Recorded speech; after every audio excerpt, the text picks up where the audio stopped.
El partido independiente que lidera el senador Pablo Mieres decidió terminar con La Alternativa, el espacio que había creado junto al grupo Navegantes de Escindidos del Frente Amplio, encabezado por Esteban Valente y Selva Andrioli, más Unir, venido del Partido Colorado y liderado por Fernando Amado, y Avanza País, también de origen vallista colorado, liderado por José Francini Valle. La decisión fue tomada ayer durante la convención del Partido Independiente, menos de 2 semanas después de que La Alternativa lanzara su fórmula presidencial, resaltando que además era la primera paritaria de esta campaña, Mieres Andrioli precisamente. El diario El País, cuando informa sobre lo ocurrido en su título principal de etapa, dice que todo se precipitó el lunes pasado por declaraciones de Selva Andrioli en Canal 12. Allí le preguntaron si en un eventual balotaje podría apoyar una opción que no fuera el Frente Amplio. Ella respondió que no. En otros reportajes indicó que lo que pensaba votar en un caso como ese era nulo, anular el voto. Desde el Partido Independiente sostienen que lo más grave es que Valenti y Andrioli han insistido en violar un pacto de silencio que existía respecto a la postura en una segunda vuelta. En la moción aprobada ayer se afirma que Navegantes no respetó el acuerdo de no adelantar opinión para el balotaje y que eso cuestiona la propia viabilidad y solidez de la alternativa. Más temprano justamente conversamos con Selva Andrioli. Ahora vamos al líder del Partido Independiente. Está el senador Mieres en línea. Senador, buen día. ¿Qué tal, Emiliano? Un gusto. La primera pregunta es, ¿cómo se siente? ¿Qué análisis hace de esta experiencia por la que acaban de pasar ustedes, todos los integrantes de la alternativa, pero en particular el Partido Independiente, que fue quien impulsó esta coalición? Sí. Lo primero que hay que decir es que me siento como alguien que cometió un error importante. Y en política, obviamente, hay que asumir los errores cuando se cometen y no tratar de hacerlos pasar por aciertos, ¿no es cierto? Es decir, nos equivocamos al acordar con Navegantes, nos equivocamos. ¿Por qué se equivocaron? Y porque no nos cumplieron. Porque esto es clave en política, Emiliano. El acuerdo, antes de firmar el acuerdo, quedó claro entre los 4 grupos que un tema delicado, que ustedes lo saben bien porque ustedes siempre preguntan sobre eso, qué es lo que vamos a hacer en la segunda vuelta.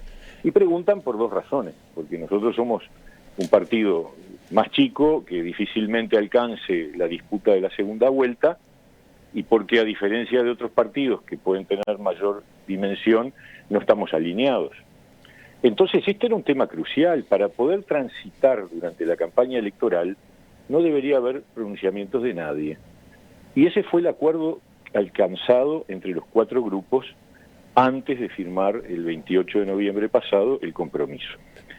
Entonces, cuando Andrioli comienza con sus entrevistas, nosotros empezamos a notar, porque no, asignarle a la pregunta de desayunos informales el carácter de decisivo es un error. Con ustedes, unos días antes, ya había también adelantado posición, cosa que nosotros solicitamos que no hubiera adelantamiento de posición. Pero todavía era un caso circunscripto a una persona. Pero el lunes pasado en la noche, Navegantes emitió una resolución. Aclaró públicamente que tenían decidido, ya no Andrioli, Navegantes, tenía decidido qué iba a hacer en la segunda vuelta. Usted acá está deteniéndose en lo que Navegantes comunicó luego de la polémica que se generara por los dichos del lunes de mañana. Exacto. Entonces para nosotros eso fue determinante, porque ya no es una eventual desliz de una candidata que le preguntan y que se equivocó como respondió, sino que había una posición del grupo que se apartaba del acuerdo previo establecido.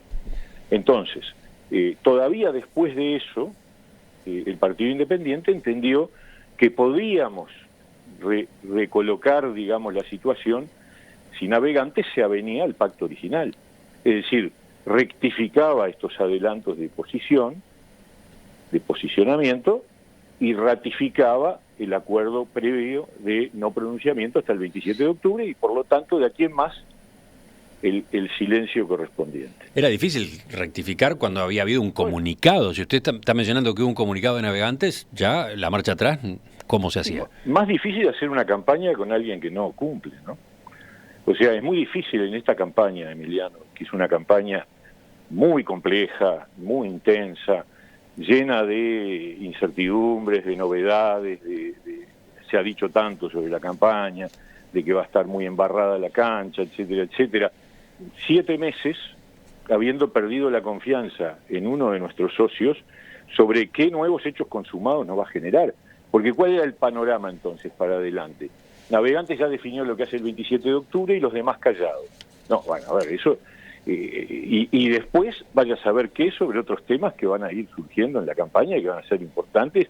Yo, la verdad, el Partido Independiente no estaba dispuesto a continuar en un acuerdo donde uno de los actores decidió sobre uno de los temas principales, más delicados que existen en esta campaña electoral, ya decidió su posición. Más temprano, cuando entrevistamos a Selva Andrioli, ella decía que lo que sí existía en la alternativa era el propósito, la decisión de concentrarse en la primera vuelta, concentrarse en octubre y no distraerse con el balotaje, pero que compromiso de silencio entiende que no existía. Bueno, y es más, ella señala que usted mismo el 17 de marzo, en una entrevista con el diario El País, adelantó posición con respecto al balotaje.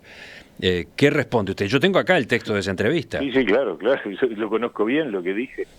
Y lo que dije en ningún momento dice nosotros o yo o el Partido Independiente va a votar tal opción en la segunda vuelta. A ver, leo lo que usted dice. Sí, claro. Al comienzo, en la primera pregunta, usted contesta: el Partido Independiente ha crecido y madurado, se ha desarrollado y tiene por delante una responsabilidad mayor. La alternativa, el acuerdo con nuestros socios, todavía más.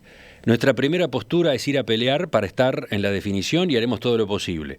Si eso no ocurre, es difícil ser neutral. Sí. Además, yo creo que la segunda vuelta será competitiva, sea quienes sean los protagonistas. Las segundas vueltas anteriores, las de 2009 y 2014, ya estaban jugadas. Y en esos casos donde se juega el futuro del país, es muy difícil que un dirigente político que representa a mucha gente no asuma una postura, ¿no? Y más adelante, en un momento, el periodista le dice: lo escucho y parece que lo peor que le puede pasar al país es un cuarto gobierno del Frente Amplio. Y usted contesta: el Frente, en su situación actual, y gane quien gane la interna, ha demostrado que no está en condiciones de enfrentar los principales desafíos que debe resolver. Los enumera, dice: la transformación educativa, la recuperación de la seguridad y de la competitividad, la apertura de Uruguay al mundo y la recuperación del tejido social. Todo eso no lo hizo este gobierno. ¿Por qué el próximo lo hará? Vienen con la varita mágica. Al Frente no se le puede pedir más. Debe ir al banco de suplentes a descansar y tiene que entrar una energía nueva a la cancha. Pero tampoco queremos un revival de pasado. O sea, usted parece estar diciendo que quien tiene que gobernar es la oposición, el Partido Nacional, ¿no? Leamos la última parte. Pero tampoco queremos un revival del pasado. Porque esto que tú mencionas en este párrafo está referido al debate de la primera vuelta, no está referido a la discusión de la segunda vuelta. Nosotros queremos sustituir al Frente en el gobierno, por supuesto que queremos. Y creemos que tenemos la mejor opción de cambio. Y creemos que el Frente está agotado. Y creemos que es bueno que vaya al banco de suplentes. Ahora, ¿qué vamos a hacer en la segunda vuelta? Yo soy hombre de partido. Y más allá de que yo pueda decir, sí, a mí me parece que si hay una definición compleja hay que tomar definición, vamos a ver en su momento. Lo que dice Selva Andrioli es que acá estaba claro que su voto en ese caso es por el Partido Nacional, porque si dice que el Frente Amplio tiene que ir al banco de suplentes y dice además que en un eventual balotaje no se puede ser neutral. Bueno, a ver, ellos pueden decir lo que quieran. Nosotros hemos mantenido la palabra y ellos no. Y no es verdad, la verdad me parece insólito que ahora se diga que el compromiso ese no existió, pero a ver, en esto es muy sencillo. El diputado Amado dijo la semana pasada con claridad que ese compromiso existía y Francini Valle también. O sea, los dos otros socios ratificaron que efectivamente había un acuerdo de no pronunciamiento. Y Navegantes lo violó y Emiliano, más allá de esta violación, que podrá uno valorarla más importante o menos importante, algunos dirán, pero no es para tanto. ¿Saben cuál es el problema? El problema es que se genera una desconfianza en una campaña que tiene 7 meses por delante y donde permanentemente va a haber temas sobre los cuales definirse, y en esos temas sobre los cuales definirse podemos llegar a tener situaciones de hechos consumados como este, que nos parece que es inaceptable, ¿no? Entonces preferimos volver a retomar el camino del partido independiente y caminar y transitarlo como nos parece que debe ser, sin el riesgo de que cualquier día de esto nos estén marcando la cancha o obligando a aclarar cosas que nosotros no pensamos o que se dicen de una manera que no tienen nada que o que no fueron acordadas previamente en el marco de la coalición. 2 preguntas para redondear esta parte de la conversación. Sí. ¿Alguien puede plantearse qué importa lo que los dirigentes digan en una instancia de segunda vuelta? ¿Qué importa incluso que un partido o un grupo se pronuncie? Los votantes después, en definitiva, resuelven por sí mismos, ¿no? Y cuánto hemos visto en la historia de nuestro propio país, es verdad, pronunciamientos a la hora de la segunda vuelta en los que queda claro que el partido A, que se había pronunciado por un candidato, no logró convencer a sus seguidores y que una parte votaron así y otros votaron. Entonces, ¿cuál es la importancia de esto, de mantener el silencio, de no pronunciarse? Si llegado el caso, cuando se pronuncian, tampoco es muy claro que eso vaya a tener efecto. La garantía de que los votantes pueden votar a nosotros, por supuesto que la libertad del ciudadano la tiene, y la responsabilidad de los dirigentes es tomar decisiones en cualquier sentido, pero lo que yo creo que no corresponde porque debilita de una manera fundamental a una opción alternativa como esta que nosotros levantamos, es adelantar la posición, es definirle la cancha al votante justamente. Entonces, nosotros hemos tenido siempre esa idea, capaz que es equivocada, Emiliano, pero es la que acordamos entre todos y es la que se violó. Entonces yo voy otra vez, el tema no es principalmente el asunto concreto ni el contenido específico que tomaron, sino la sensación de que entonces no se puede trabajar, porque cuando alguien decide por sí ante sí dejar sin efecto un acuerdo que se alcanzó entre varios, entonces yo no tengo garantías y cuando no hay garantías no se puede trabajar. Entonces más vale asumir este error. No, la otra posibilidad, porque también de eso se habla desde estos días, es que ustedes, y usted en particular, tenga un acuerdo hecho con Luis Lacalle Pou y el sector todos para apoyarlo en la segunda vuelta y bueno, y después integrar un gobierno que él encabezara. Pero eso, a ver, eso no está planteado para nada. No sé, además, por qué se pone arriba de la mesa una eventualidad que en realidad no está planteada, porque nosotros vamos a ser nosotros mismos. Y nosotros después veremos qué hacemos. A ver, si hoy, un ejemplo, Emiliano, nosotros ayer pedimos la destitución del comandante en jefe del Ejército. ¿Qué hizo el grupo de Lacalle Pou a través del senador Javier García? Defender al comandante en jefe del Ejército. Son ejemplos, o sea, nosotros definimos nuestras posiciones y avanzamos en la dirección que nos parece, y hoy el Partido Nacional tiene un gran lío con el tema seguridad, porque hay un plebiscito planteado por Larrañaga, que a su vez Lacalle Pou no comparte. O sea, ¿qué acuerdo con qué? Si no sabemos ni quiénes son los candidatos. ¿De qué acuerdo podemos estar hablando si no sabemos ni quiénes son los candidatos en ninguno de los 3 partidos que tienen competencia? En el Frente Amplio no sabemos si va a triunfar el que dice que hay que hacer un plan un shock de austeridad o la que dice que hay que aumentar impuestos. Y en el Partido Nacional tenemos esa diferencia en seguridad y en otros temas. Y en el Partido Colorado hay una disputa porque hay un candidato que dice que el otro es la restauración y el pasado. Entonces, ¿de qué hablamos? Adelantar hoy posición sobre lo que vamos a hacer en la segunda vuelta, cuando nadie sabe qué va a pasar en el país en la primera vuelta, cuando en realidad, como dijo ayer muy bien el diputado Iván Posada, en realidad es el 27 de octubre que se define cuánto tiene de respaldo cada opción política, entre ellas las que quieren cambiar y las que quieren continuar. Y a partir de allí habrá que ver, porque es la gente la que está, vuelvo a lo que tú mismo decías, es la libertad del ciudadano la que va a determinar cuánto peso vamos a tener cada uno de nosotros. Entonces, ¿qué pactos, ni acuerdos, ni nada. Estamos para correr la carrera, para convencer a los uruguayos de que somos la mejor opción, y después veremos. Dos preguntas para mirar hacia adelante. ¿Qué nueva ingeniería electoral van a organizar? El Partido Independiente dice, sale de la alternativa. Sí. También resolvió lo mismo Avanza País, el grupo de Francini Valle. Bueno, falta que tome alguna decisión el grupo de Fernando Amado, sí. UNIR. Sí. Sí. ¿Qué puede ocurrir? ¿Una nueva coalición? ¿Otra coalición en la que no esté Navegantes? No, yo creo que lo que está arriba de la mesa es la posibilidad de una continuidad de un acuerdo electoral con cada uno de esos dos grupos.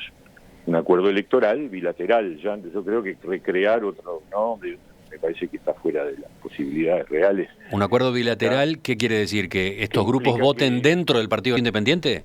¿De eso? Esa es una posibilidad. ¿Que no se presente un nombre de una coalición ni nada por el estilo? Claro.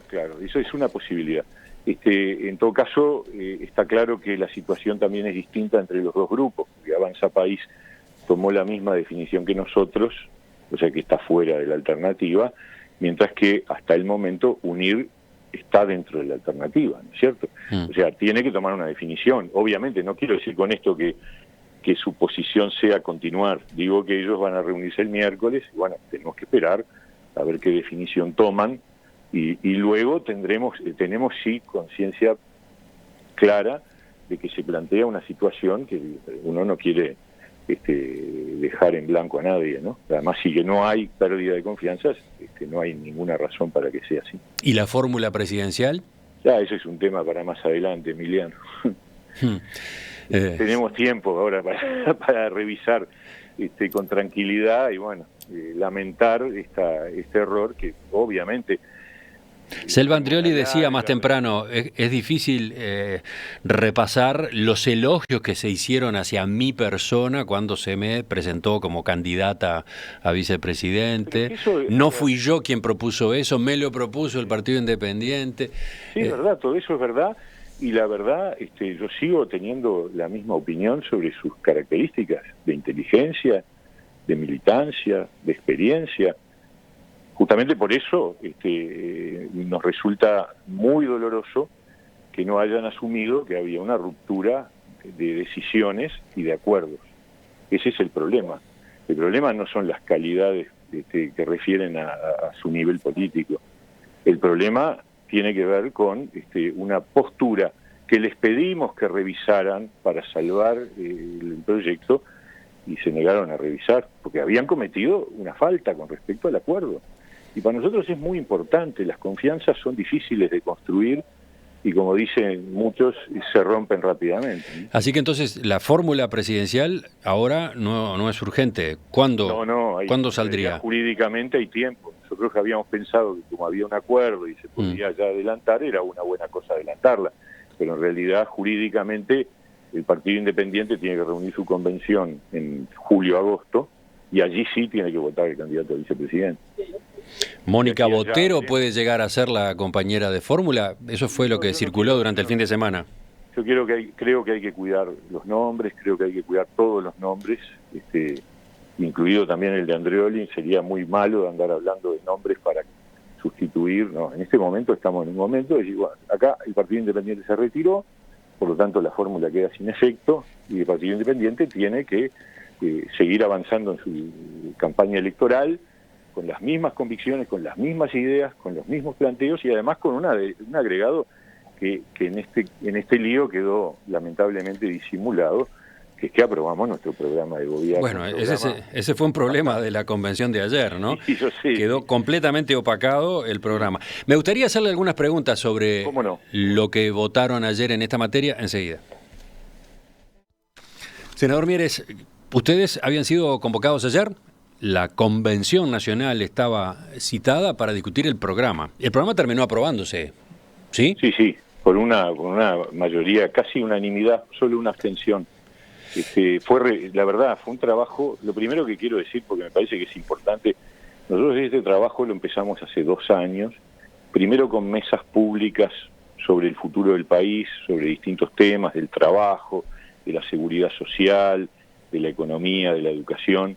y luego el año pasado en 4 seminarios distintos, en donde en cada seminario se trató uno de los núcleos temáticos principales, y después se envió a todo el partido, a todas las departamentales, se recogieron opiniones, sugerencias, aportes de los compañeros, para que finalmente ayer se aprobara este documento. O sea que cuando se vota por unanimidad un documento tan extenso de 80 páginas y una síntesis de 11, en realidad se ha hecho con conocimiento de causa, los compañeros tuvieron tiempo de leerlo, y por eso mismo se logra este nivel de apoyo, ¿no? No va a ser fácil tratar el documento hoy en los minutos que nos van quedando. Claro, no. Vamos a tener tiempo más adelante seguramente de profundizar en él, Sí. pero en una lectura, en una primera lectura, Sí. sobre todo basándome en la síntesis de 11 páginas, me llamaron la atención algunas definiciones. Por ejemplo, en el capítulo 5, estabilidad para recuperar crecimiento, ustedes dicen: con un déficit fiscal por encima de 4% del PIB, los partidos políticos no deberíamos prometer en la campaña que no habrá aumentos de impuestos. Sí, y bueno, yo creo que es una afirmación que supone responsabilidad. Bueno, Luis Lacalle Pou acaba de anunciar el sábado en el acto en el Parque Viera que no va a haber aumentos de impuestos ni de tarifas, ¿no? Bueno, después alguno habla de que tenemos un acuerdo. Ojo, una cosa es anunciar que va a haber rebajas de impuestos, eso no fue lo que estuvo el sábado, claro. Pero sí el anuncio de que se terminaron los aumentos de impuestos. Y ustedes dicen que más bien va a haber que aumentar impuestos. No decimos eso, decimos que no se puede prometer livianamente que no va a haber aumento de impuestos. Ojalá que no, porque además la situación de la economía, de la producción, del aparato productivo uruguayo está necesitando al revés, está necesitando alivio. Ustedes dicen, la situación fiscal que heredará la próxima administración podría volver esos aumentos de impuestos inevitables. Bueno, porque el proceso de deterioro fiscal es tremendo, ¿no? Emiliano, estamos, cada vez que miden el déficit fiscal aumenta. Y este gobierno parece estar ajeno a esa problemática, o mejor dicho, preocupado, dice Astori, cada vez más preocupado, pero no toman medidas. Entonces, ¿en qué nivel de déficit nos va a dejar esta administración, el país, dentro de un año? Nadie sabe. Estábamos habían prometido que iban a bajar a 2,5. Cerraron el año con 3,9. La primera medición del 2019 arrojó 4,3. Ahora se habla de 4,5. O sea, el déficit fiscal está creciendo a un ritmo galopante. Y no veo en el equipo económico decisiones que de alguna manera permitan frenar el problema. Entonces, nosotros apostamos a la reducción del gasto. Eso está bien dicho en el programa, ¿no? Sí. La reducción del gasto público es fundamental. Es decir, acá hay mucha tela para cortar dentro del gasto público y hay que tomar medidas inmediatas. Por ejemplo, nosotros creemos que hay que topear la ejecución del gasto el año que viene.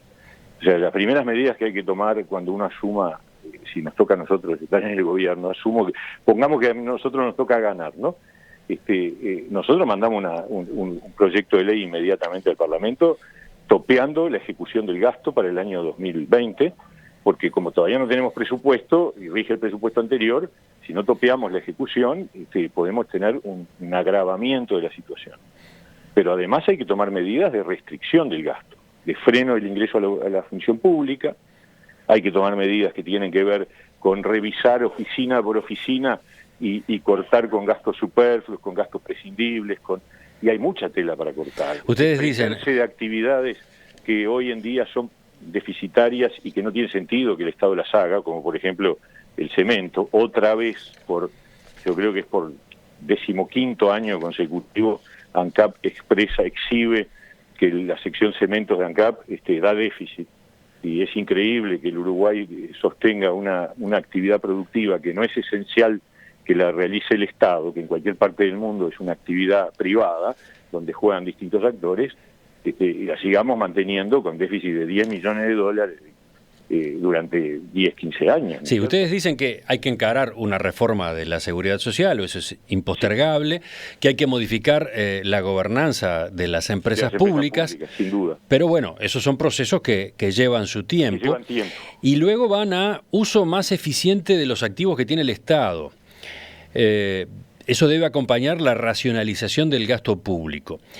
Y plantean, con una gobernanza moderna y una adecuada regulación de las empresas públicas, el país podría pensar en listar parte del capital accionario de las empresas públicas para que el mismo fuese adquirido por las AFAPs.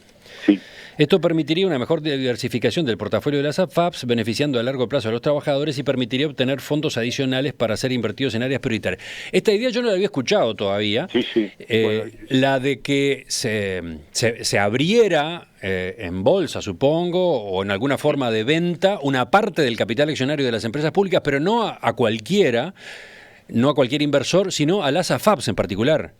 Es verdad, efectivamente. Esa es la idea. La idea es que nosotros la veníamos planteando desde antes ya, ¿no? Es decir, la posibilidad de abrir el capital accionario de las empresas públicas a la bolsa, para que haya participación, porque es una manera de ejercicio del control sobre la gestión. O sea, cuando se abre el capital accionario, el tipo de control empieza a ser mucho más efectivo y permite evitar que las empresas públicas sirvan para todo, porque hoy en día las empresas públicas, además de cumplir sus funciones, se las usa para reducir déficit, se las usa para generar caja a través de las tarifas, se las usa para promover candidaturas, se las usa para colocar gente que les fue mal en la campaña electoral y que no tiene un cargo. En fin, hemos tenido una situación bastante grave en el funcionamiento de las empresas públicas, que son claves en el aparato del Estado. Entonces, lo que queremos es una mejor gobernanza de empresas públicas, y esta medida, abriéndola cuidadosamente para ciertos usos exclusivamente, lo que hace es presionar sobre el control de la gestión de las empresas públicas y no dejarlo meramente en manos del control que el Poder Ejecutivo puede tener sobre ellas. Pero además de la venta de parte del capital accionario de las empresas públicas a las AFAPs, se obtendría dinero. Dinero que permite llevar adelante los proyectos vinculados con las áreas de vulnerabilidad social. Estamos hablando de educación, de políticas sociales y de seguridad, que son claves. Y el otro punto que viene a continuación y que también me llamó la atención... Es una idea fuerte, ¿no? Es una idea fuerte, pero la verdad nosotros estamos convencidos de que este camino es un camino que hay que adoptar. Decía que el otro punto que me llamó la atención y que viene a continuación tiene que ver con el Instituto Nacional de Colonización. De un modo análogo, se vuelve imprescindible analizar en profundidad el desempeño del Instituto Nacional de Colonización. Allí el Estado uruguayo tiene invertido un cuantioso capital, parte del cual podría emplearse más productivamente si se diera participación en esa inversión a las AFAPs. ¿En qué están pensando? Estamos pensando en que ahí hay una cartera de tierras muy grande, que no tenemos. Yo creo que lo primero que hay que hacer es un estudio de cuál ha sido la trayectoria del Instituto de Colonización y su política en los últimos años, y en qué sentido se puede decir que ha cumplido con su función, y en qué sentido no, y revisar si una parte de esa cartera no puede tener un uso productivo de otras características, quizás en el marco de las AFAPs, quizás en el marco de otro tipo de participación.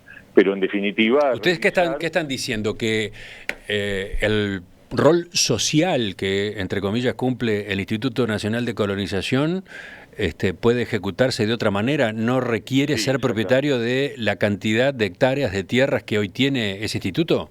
Exactamente. O sea, el rol social tiene que estar, la disponibilidad de tierras para quienes están dispuestos a trabajarlas en ciertas condiciones y con ciertos requisitos debe permanecer, pero hay que controlar mucho mejor la eficiencia de la gestión y además el resultado de esas tierras que están disponibles, ¿no? ¿Y cómo jugarían las AFAPs entonces? Pues, ¿ustedes están pensando en que se venda una parte de esas tierras a AFAPs? No, que pueda haber una administración o que pueda haber un proceso de producción que de alguna manera tenga mejores resultados, pero no la venta a las AFAPs, no. Porque ustedes dicen parte del capital podría emplearse más productivamente si se diera participación en esa inversión a las AFAPs. Claro, sería como una especie de participación con el Instituto de Colonización en la opción de la administración de tierra. Bueno, supongo que son puntos que abren el debate, ¿no? Sí, claro. Y que nosotros queremos realmente, hay que discutir muchas cosas, Emiliano, que lamentablemente en el Uruguay quedan como frenadas, como paralizadas, y que el Uruguay necesita avanzar. Sí, da para bastante más, lo dejamos anotado acá y claro, también falta recorrer los otros capítulos del programa, en particular educación, ¿no? Que es sí, uno, por supuesto. Al que usted aludió recién. Es uno de los pilares principales, la reforma educativa. Pero en síntesis, ¿por dónde pasa desde el punto de vista del Partido Independiente? En síntesis, nosotros tenemos una sintonía muy grande con lo que es la propuesta general del libro abierto de DUI 21, para decirlo en una síntesis de este reportaje, ¿no es cierto? Ajá. Para mí es clave la profesionalización y la jerarquización de la carrera docente, es clave la autonomía de los centros educativos, es clave la estabilidad de los docentes en los centros educativos con un director, es clave que haya posibilidades de innovación pedagógica a nivel del centro educativo, es clave desarrollar la educación técnica de manera mucho más audaz y abriendo posibilidades más variadas. En ese sentido, yo reconozco que de las pocas cosas que algo se ha hecho y que está bien, es clave generar un modelo en donde los chiquilines no deserten, y eso implica que los centros educativos más ubicados en los lugares más desaventajados cuenten con las mejores opciones docentes. Eso implica un cambio en el sistema de elección de horas, implica además, y lo último para terminar, la conducción institucional. Bueno, allí no veía... puede estar en manos de 17 personas. Ustedes ponen, se deberá buscar un adecuado equilibrio entre la autonomía de los prestadores de los servicios y la rendición de cuentas. Hay que modificar sustancialmente la estructura y el funcionamiento de los órganos rectores. ¿Qué es eso? Eso significa que hay que revisar la estructura de ANEP y darle al Ministerio de Educación y Cultura un rol más de rector de las políticas educativas, pero sobre todo, no puede ser que tengamos 17 personas encargadas de conducir la educación pública. Estamos hablando de 5 en el CODICEN y 4 por 3, 12 en los consejos desconcentrados. 5 más 12, 17. No hay un país en el mundo que tenga una conducción de la política educativa de esa manera tan colegiada y distribuida y feudalizada. O sea que esto implica un planteo de reingeniería institucional de la ANEP. Senador Pablo Mieres, le agradezco su participación esta mañana en Perspectiva. Volvemos a conversar en cualquier momento.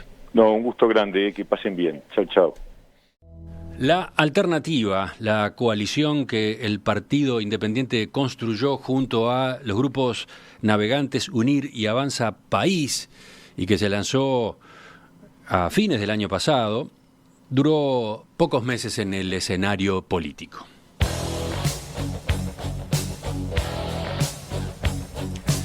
Un entredicho entre el senador y líder del Partido Independiente Pablo Mieres y Selva Andrioli, dirigente de Navegantes, precipitó el fin de ese acuerdo y también de la fórmula presidencial que ambos integraban. Una fórmula que había sido presentada el 19 de marzo y que, entre otras cosas, se enfatizaba era la primera paritaria en la campaña para las elecciones de este año. El detonante, según se informó en estos días, fue lo que dijo Selva Andrioli el lunes de la semana pasada en una entrevista en el programa Desayunos Informales de Tele12. Allí se le preguntó si podría, en un balotaje, apoyar una opción que no sea el Frente Amplio, y ella respondió: en mi caso personal, no.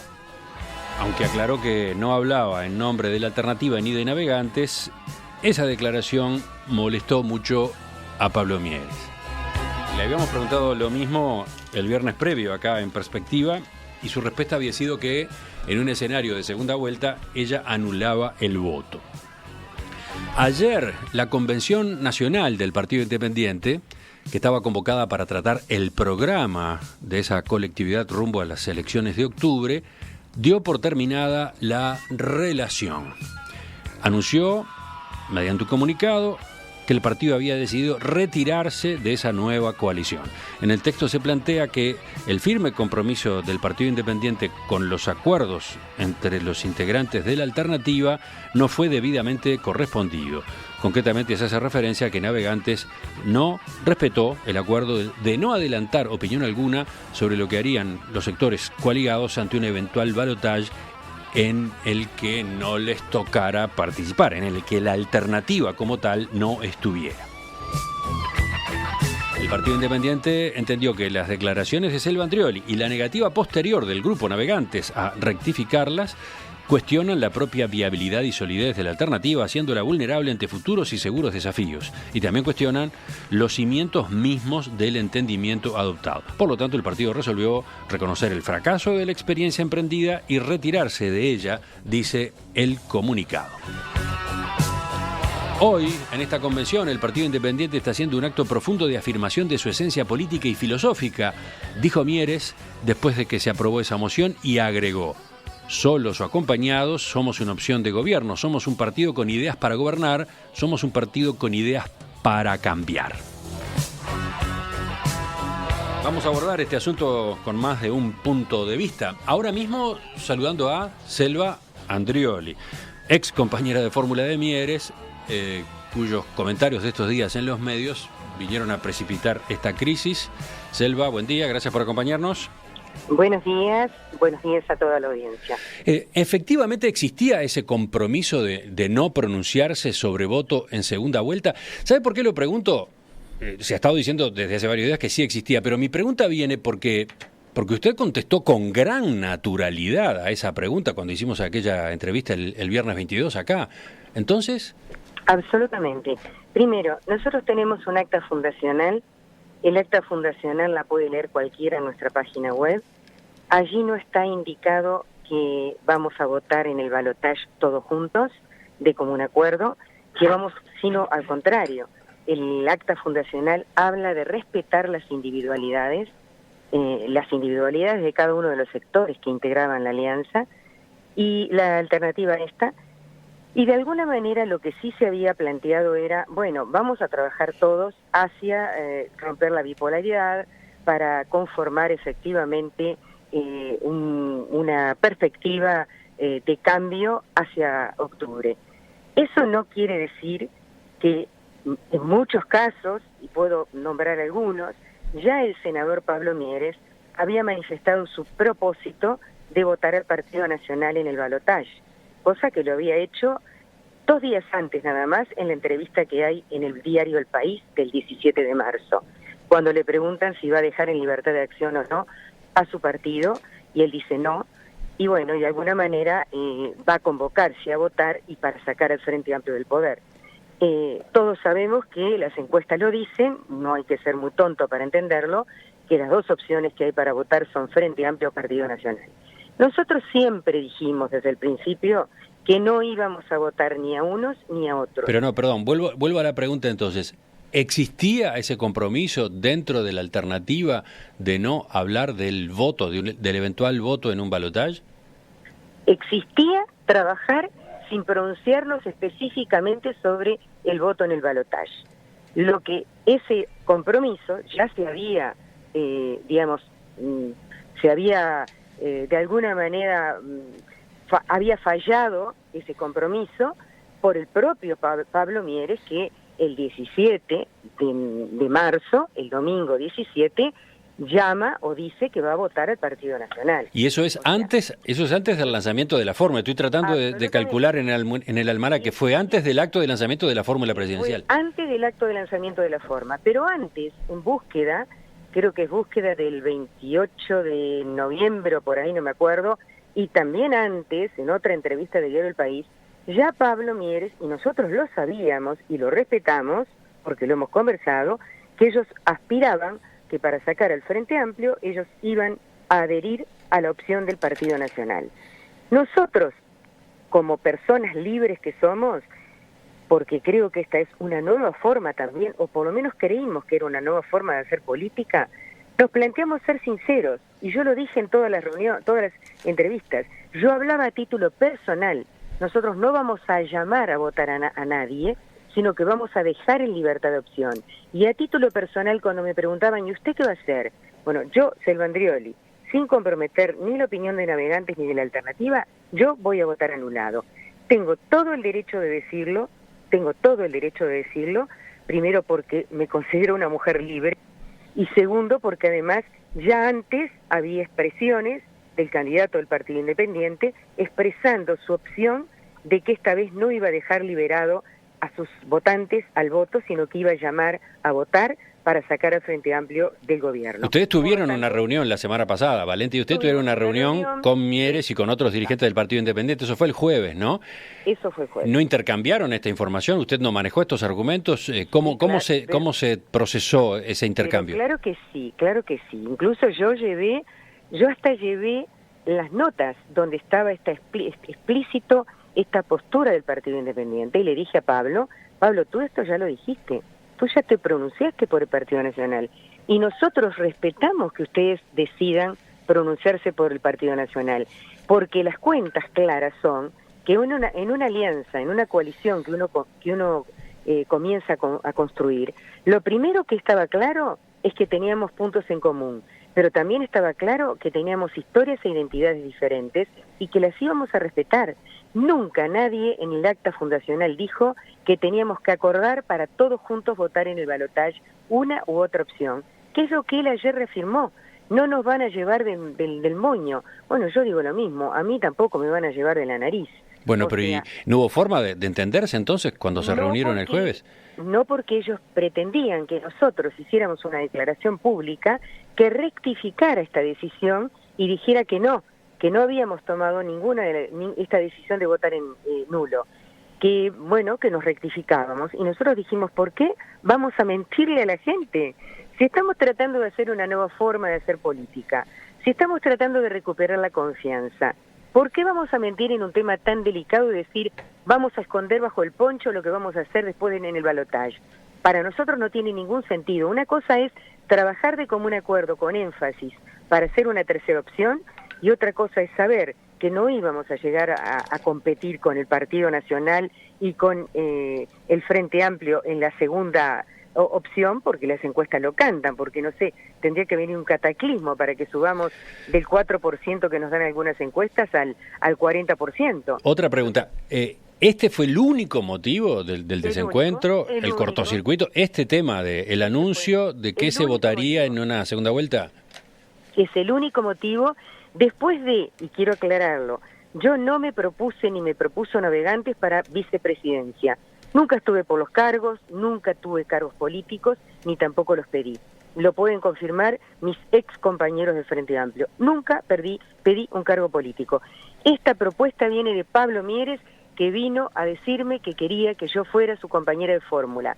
Lo pensé, estuve mucho tiempo sin decidirlo, tuve meses sin decidirlo, hasta que constituimos Navegantes, y en ese momento dije, bueno, sí, me animo a acompañarlo, siempre y cuando yo mantenía mi identidad, yo no me integraba al Partido Independiente. Por lo tanto, acá hay una cosa que está muy clara.